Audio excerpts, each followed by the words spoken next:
Հայաստանի իշխանափոխությունից հետո փոխվել է ոչ միայն ներքին քաղաքական լեզուն, այլև արտաքին դիվանագիտական խոսույթը։ Դա հատկապես տեսանելի է Եվրոպայի խորհրդի խորհրդարանական վեհաժողովի ամբիոնից։ Տարիներ շարունակ այդ ամբիոնը հայկական պատվիրակության համար եղել է պայքարի, իրավունքների պաշտպանության եւ Ադրբեջանի պատասխանատվության հարցը բարձրացնելու հարթակ։ Այսօր նույն ամբիոնից այլ լեզու է հնչում։ Հայկական պատվիրակության ներկայացուցիչները գրեթե չեն խոսում Ադրբեջանի հայատյաց քաղաքականության մասին։ Փոխարեն ավելի հաճախ խոսվում է հայ-ադրբեջանական, այսպես կոչված կարգավորվող հարաբերությունների մասին։ Վերջին մի քանի տարիներին, մասնավորապես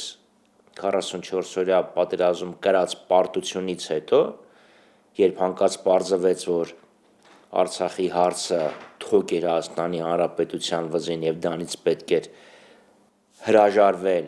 կտրել այդ թոկը եւ այդ հարցում Նիկոլ Փաշինյանին օգնեց Ալիևը եւ Էրդողանը, իհարկե այս իշխանությունների խոսույթը փոխվեց եւ հիմա մենք տեսնում ենք, որ տարբեր միջազգային հարթակներում, լինի դա ԵԽԽՎ, լինի դա Դավոս, լինի դա այլ միջազգային հարթակ, այս իշխանությունները սազն առած Իլհամ Ալիև են գովում։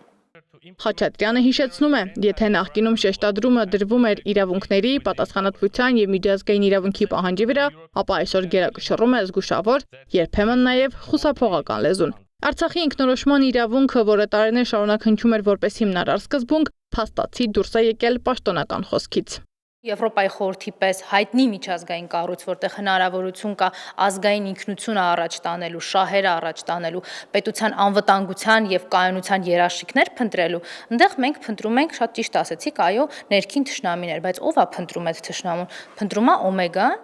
Փոխվել է նաև խոսույթի տրամաբանությունը, եթե նախկինում Հայաստանը ԵԽԽՎ ամբիոնից պահանջում էր քաղաքական ու իրավական գնահատականներ, ապա այժմ փորձում է խուսափել սուր ձևակերպումներից, այսպես կոչված խաղաղության օրակարգը չվնասելու համար։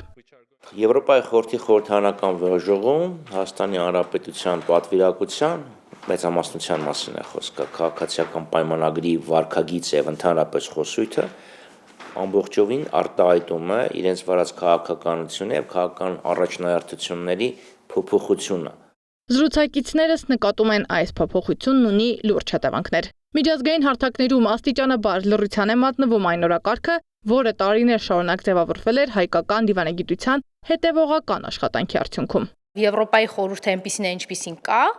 մի քիչ ավելի լավ, մի քիչ ավելի վատ, մի քիչ ավելի քաղաքականացված, մի քիչ ավելի ակնհայտ երկակի ստանդարտներով, այո, այդ ամեն ինչը կա, բայց հիմնական փոփոխությունը տեղի ունեցել այստեղ հայկական իշխանության մեջ, որտեղ չկա հայկական իշխանություն, կան մարդիկ, ովքեր ներկայանում են մեր անունից եւ կներեք, բայց վաճառում մեզ այն չափով եւ այնքան, որքան կարողանում են։ Այս համատեքստում падգամավորները խոսույթի փոփոխությունը դիտարկում են ոչ թե ոճի, այլ քաղաքական ընտրություն, երկարաժամկետ հետևանքներով Հայաստանի միջազգային դիրքերի համար։ Հատկանշական է նաև ազգային ժողովի փոխխոսնակ Ռուբեն Ռուբինյանի հայտարարությունը, թե ԵԽԽՎ-ն ընդունել է իր առաջարկած բանաձևը հայ հոգևորականների վերաբերյալ։ Խաչատրյանի գնահատմամբ, իրականում ԵԽԽՎ-ն դիվանագիտական ապտակ է հասցրել Հայաստանի իշխանությանը։ Սա խիստ քննադատություն էր, դիվանագիտական ապտակ էր Հայաստանի Հանրապետության իշխանություններին, որովհետև մարդիկ նշում են, ահազանգում են Հայաստանում տիրող անհանդուրժողականության մթնոլորտի մասին։